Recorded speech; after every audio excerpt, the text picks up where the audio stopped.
حضرت ابن عباس رضی اللہ تعالی عنہما سے روایت ہے کہ حضرت جبرائیل علیہ السلام نے رسول اللہ صلی اللہ علیہ وآلہ وسلم سے عرض کیا، مجھے بتائیں ایمان کیا ہے؟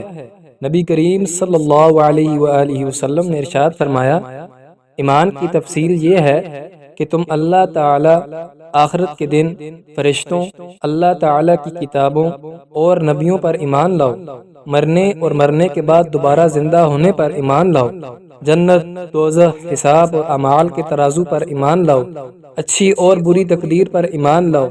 حضرت جبرائیل علیہ السلام نے عرض کیا، جب میں ان باتوں پر ایمان لے آیا تو کیا میں ایمان والا ہو گیا؟ آپ صلی اللہ علیہ وآلہ وسلم نے ارشاد فرمایا، جب تم ان چیزوں پر ایمان لے آئے تو تم ایمان والے بن گئے۔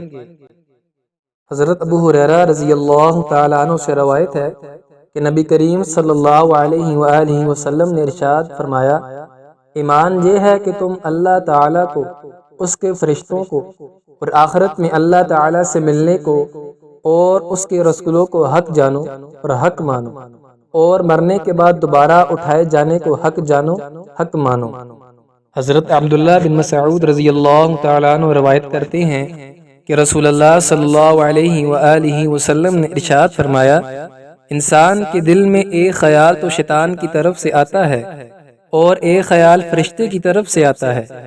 شیطان کی طرف سے آنے والا خیال یہ ہوتا ہے کہ وہ برائی پر اور حق کو جھٹلانے پر ابھارتا ہے۔ فرشتے کی طرف سے آنے والا خیال یہ ہوتا ہے کہ وہ نیکی اور حق کی تصدیق پر ابھارتا ہے۔ لہذا جو شخص اپنے اندر نیکی اور حق کی تصدیق کا خیال پائے، اس کو سمجھنا چاہیے کہ یہ اللہ تعالیٰ کی طرف سے ہدایت ہے اور اس پر اس کو شکر کرنا چاہیے۔